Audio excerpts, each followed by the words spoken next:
What's up? It's the homie You Know Sell, and you checking out YouKnowSell.com. Right now, we out at Riverside Marina, man. About to go check in with my homie Chef Tony of Durden's Catering. Day in the life. I'm about to figure out what it's like to be a chef, and it's cold out. So let's go inside.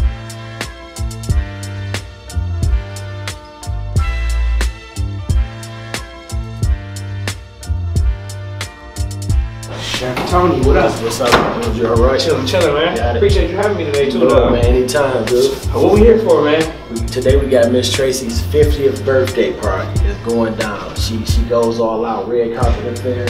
So you get to the inside, you're gonna see how we looking in there. We got an ice sculpture, fruit display, full buffet. You know what I'm saying? It's about to go down. Durden's Catering. Let's get to work. You know it. So what made you choose to cater as opposed to cooking at a restaurant or even owning your own restaurant? So my whole feel on catering is I get in the job, get in and out. You know what I'm saying? Right. The setup, you know, son, I ain't got to worry about sitting in the restaurant all day. You know what I'm saying? Tickets. I worked in a restaurant before. Okay. Of course, but I just like this. You know, the aspect of getting in and out. Because once this event starts, you're gonna see how fast it's over with. You know what I'm saying? Right. Restaurant, we've been there all day. Hold that base for me. Yeah. So I know your family, they had bars. So is that where you kind of started? I started when I was 16 in the bar. The cook didn't show up one day, and I told my uncle, like, I'd do it. And we started off making wings. I started off just doing wings and fries. Okay. We had a new server coming that boy and ordered a steak and shrimp, and I was about lost. I had to do it though. We couldn't send the ticket back. It just went from there. So what's your favorite type of events to cater? My favorite type of event to cater is probably one like this, because I know the party gonna be live. It's nothing like being at a party and you can enjoy yourself versus sitting in the corner, twiddling your thumbs waiting till it's over. Right, you know what I'm saying? A party that's turned up, you know what I'm saying? I still like the party. I can work and party at the same time, ain't nothing like it. Say it's a win-win. You know it. So what all actually goes into catering, man? It seems like a pretty hard job. I'm not even gonna lie. The hardest part and the most time-consuming part about catering is the preparation. It's prepping. We spend more hours prepping the food than actually cooking. Right. You know what I'm saying? Cutting everything up, marinating meat. You know what I'm saying? Boiling noodles, all type of stuff. You know what I'm saying? Just the preparation part of it is the hardest part. So when you cater your events, do you have a specific menu that you go off of, or is it based on whatever like that person could think of? You know what I mean? Like if they want something specific, how does that go? So we do like this event. I have event packages listed on our website, and the client can go and pick from there. And they don't want anything that's on our menu. We can customize the menu for them.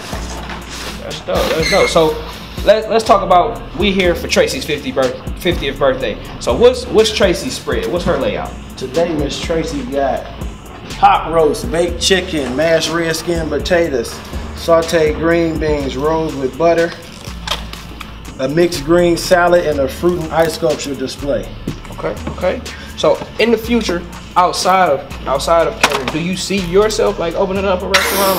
Or eventually. I think I want to start off with something smaller and then branch out. Off top, I don't want to do a sit down restaurant. Right. I was saying something that, you know, smaller, in and out. I'm in and out. I don't want to have to worry about no servers, clean off no tables, no waitresses, and none of that. In and out. So when you say small, what does that mean for somebody who don't know like what a small restaurant is? Like short service. Okay. Short service. Put you in the mindset of like a Bates or like the style, not the actual cuisine, just the style like of a Bates or a Green's Burger Shop with a little small spot to exploit that boy. Okay, so what would be Chef Tony's menu at this restaurant? Let's say menu wise, we're gonna go a little soul food. Gotta have that. Gotta do that. We're gonna have the fried lobster tails on there. I was doing them when I was 16 at the bar. Alfredos, of course, you know what I'm saying? Mac and cheese, greens, yams, that whole nine. You know what I'm saying? And I'm the type of guy, I listen to my audience. I listen to my clientele. So, you know, before that restaurant launches, I'll probably, you know, ask social media, put on my website, you know what I'm saying, asking for menu suggestions and kind of build out what my clients will want. So, I know me personally, you know, I've got something from you off the delivery truck. Okay. So are you still doing that? I still do it when I had a time. Right, you know right. Catering trumps the delivery truck. Cause I'm a smaller company, you know what I'm saying? I gotta build my brand, you know what I'm saying, before I can, you know, go out and hire 30 people or 20 people, whatever the case. I gotta make sure that I have everything in order, you know what I'm saying, to keep my dream alive. Right. So you talked about building your brand and being able to hire 20 to 30 people. Until you get to that point to where you're comfortable and able to hire that many people, what are you doing in the meantime as far as service goes? So service wise, you know, I cater to each event differently. You know what I'm saying? If I need, you know, 10 or 15 staff, whatever the case, I just outsource. You know, okay. I got people that work with me, not on a consistent basis, not on a full-time basis, but part-time, you know, on a on-need basis. So with enough notice, you know, that I need to give them. Okay. They come through. Like we got a few big weddings in June that staffing like 8 people and 10 people. So you know, we just bang out from there. So the outsourcing, do you interns? Where do you get the people from actually? So how can they go about getting down with Chef Tony? Okay. So, you know, reach out. You know, reach out. I got an open door policy. You know, I got an intern. Cynthia right here is actually one of my interns. She went to the same culinary school that she goes to the same culinary school that I graduated from. You know, and she just, you know, reached out to me, sent me over her information, showed me a little bit of her work, you know, and it's from there. And so she's been with me now for about 2 months. How long you been with me, Cynthia? About 2.5 months. 2.5 months now. Okay, so where can they reach out to you at? What's like the website, Instagram, Twitter, all that kind of stuff? Email. Okay. Email is the best, and that's just dirtenscatering@ymail.com. Okay. What is the going rate to get Chef Tony out here to cater and everything? So the going rate for Chef Tony, it just depends on what the event is. You know what I'm saying? No, how I work, no job too big, no job too small. Right. As long as your wallet can make it fit it on. Okay, all right, that's what's up. So let's talk about, you said you got a couple big weddings coming up. Let's talk about some of the memorable events that you've done so far. What have been some of your favorites? So one of my favorite events was when I had to cater for Kim Chemistry, Ron Eyes, and Patty LaBelle. Okay. When they was doing a rehearsal for the Christmas concert that they did a year, what is it, a couple years back? A couple years ago. Yeah, I remember that concert. Yeah. Man, it was dynamic, dude. Just being able to sit in there and witness them legends perform with Anthony Anderson, silly stuff. Yeah. It was a world. That was a day of film, a whole day from like 8 in the morning to like 9 at night. Just all day at the Majestic. Yeah. So something like that. Bringing it back to service. How many people did you actually have to use for that? So for that event, it is so crazy. It was me by myself. So you catered the whole event? Bang the whole boy by myself. From sun up to sundown? Bang the whole boy by myself. Now let's talk about the travel channel, man. Underground Barbecue Channel. Okay. How was that experience for you, man? Great. Hard work. Long hours. How did the whole thing even come about with you even being on the travel channel and getting into the competition? Okay, so first shout out to the plug who plugged me with, who initially brought it to my desk, AP, the Absolute Princess. You know, she called me up and was like, my producer just got a call, and he, you know, and the call that he got, he instantly thought about you. You know, when you brought the food truck up to the station, you know, the barbecue guy. So I had to fill out the application. You know, I had to submit a video, like an audition video. Right. She probably called me like at 12 in the afternoon on the day before the video was shot. I had to have that video in the next day by 12 o'clock. So I called up T at Moolah Films, and I called up Nick Fashion at For Show Magazine, and we knocked that video out. They called me, I beat out like 150 people. Man. Me and the lady I competed against, we beat out like 150 people to represent the city of Detroit on the Underground Barbecue Challenge. And that was with Chef G. Garber, right? Yes, sir. So, yes, sir. Idol. I was just about to say, man, he definitely somebody I even watch, and I ain't even know Chef like that. But how was that experience just working with him on the show? Working with G is you wouldn't even imagine how he is like in real life, just right? From watching him on TV, but he like 100. All right, so can you give us like some type of moment that you had with him, you know, just working with him that they wouldn't expect, you know what I mean? I can tell you the best moment for me that I had on the show with Chef G is when he hit them tequila baked beans. You know what I'm saying? He tasted the beans and he was like, okay, I ain't gonna lie to you. These beans good in the MF. And I was like, whoa. You know what I'm saying? Everybody around him, that's when my whole crowd went crazy. You know what I'm saying? It was like, man, this is G Garmin right here. Right. Really, he eating this right now that I just made. Yeah. So what's your favorite thing to put on the grill? I'm gonna tell you my favorite food and to put on the grill. Hot dog, dude. It's something about simple. It's something about a barbecue hot dog that just get me. Yeah, so it ain't nothing like putting It ain't nothing like it ain't no boiled hot dog, no. Nothing like a hot dog on the grill. But when I do food, you know what I'm saying, ribs, because them must come off the bone, and lamb chops. Ribs and lamb chops gotta be like my favorite, you know what I'm saying? Lamb chops is one of my favorite, man. I always. And a good burger. Okay.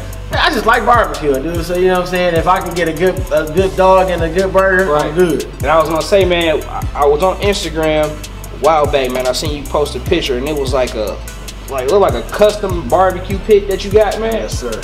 Where did you get that from? And what was like I know the inspiration, but where did you even get a custom barbecue grill? So I got a couple custom grills, and I got them from Just Pitts over there, Granddaddy Mr. Jackson. You know what I'm saying? Hooked me up. One of my boys' grandfather, he does them grills. You know, he's been doing it for about 40 years or something. That's what's up. That's what's up. Okay, so since winning the competition, how has that helped you as far as business wise though? So business wise, I got a few calls off of there, you know, and I get noticed a bit, you know what I'm saying, more. And people want to know what I actually cook for Chef G Garvin, and that won me $10,000.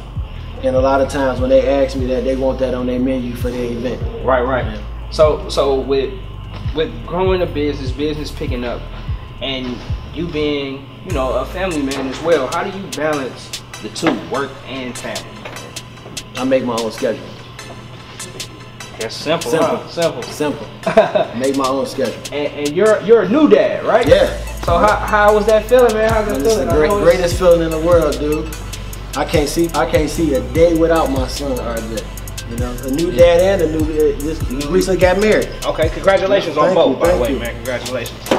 So we talking about balancing work and family, but we got to talk about your other family, man. By Love. Chef Tony, what is your role in By Love? Be Chef Tony, you know. Right. Sit back, shine, you know what I'm saying, help out where I can. You know, on the management side, you know, back chairs up if he need me. You know what I'm saying? Just represent the mob. Boss your life up game. Right. So earlier in the By Love days, we heard you on a couple mixtapes talking that. Okay. You know. So can we look forward to any more of that? We can listen to a few. I had to step back for business reasons. Right, you know what I'm saying, representing my brand, but you gonna definitely hear Chef Tony again on some By Love track. That's what's up. So being the chef of By Love, when those events come up, man, whether it be kids' birthday parties, whatever. I know a couple weddings been going on. Do they come to you first? So yeah, they always come to ask me my insight and my intel on where they should have it at, if I can do it, and most likely catering their wedding, no. Because I want to be, I didn't want the parties, I don't want to miss a beat. Right. I'm about to say that's kind of like you want to be a part of. You don't want to be working. I don't want to be prepping in the bachelor party going on. I just don't want to do that. You know what I'm saying? Right. All right. So, with you being a chef and you just being newly married, how did that work? Did you cater your own wedding? No, I did not cater my own wedding. I had my wedding at Crystal Gardens in Southgate. I got married and had the reception in the same spot. Oh yeah, okay, that's dope. So what was on Chef Tony's menu? What did Chef Tony ask for? Just simple, regular wedding stuff, dude. Baked chicken, a roast, green beans, roasted potatoes, mustard choli, a salad, and bread. And I ain't even eat. So you ain't even get a chance to critique it, nothing. I had to eat White Castles that night, dude. I spent all that money and had to eat White Castles. Say that they made the groom eat White Castles. White Castles. That's messed up, man. We couldn't stop taking pictures. Every time I tried to put a potato in my mouth, somebody was coming up to I'm like, taking a picture. So what can the people expect from Chef Tony next? What's in Chef Tony's future? you know, and let me just put it like this, you know what I'm saying? I'm gonna continue to strive, you know what I'm saying, and build my brand and stay on top of my game in the city of Detroit. But just know that it's in Texas, Houston, to be exact. In Dirty Skater and Chef Tony Future. You heard it here first. That's exclusive. YouKnowSale.com, man. But man, you can contact us at dirtyscatering.com, www.dirtyscatering.com, Instagram, Twitter, Facebook, Dirty Skater, or call 313-350-6408, 313-350-6408. Book your next event with the hottest chef in Detroit, Dirty Skater, Chef Tony. Let's get it. You know, Sale.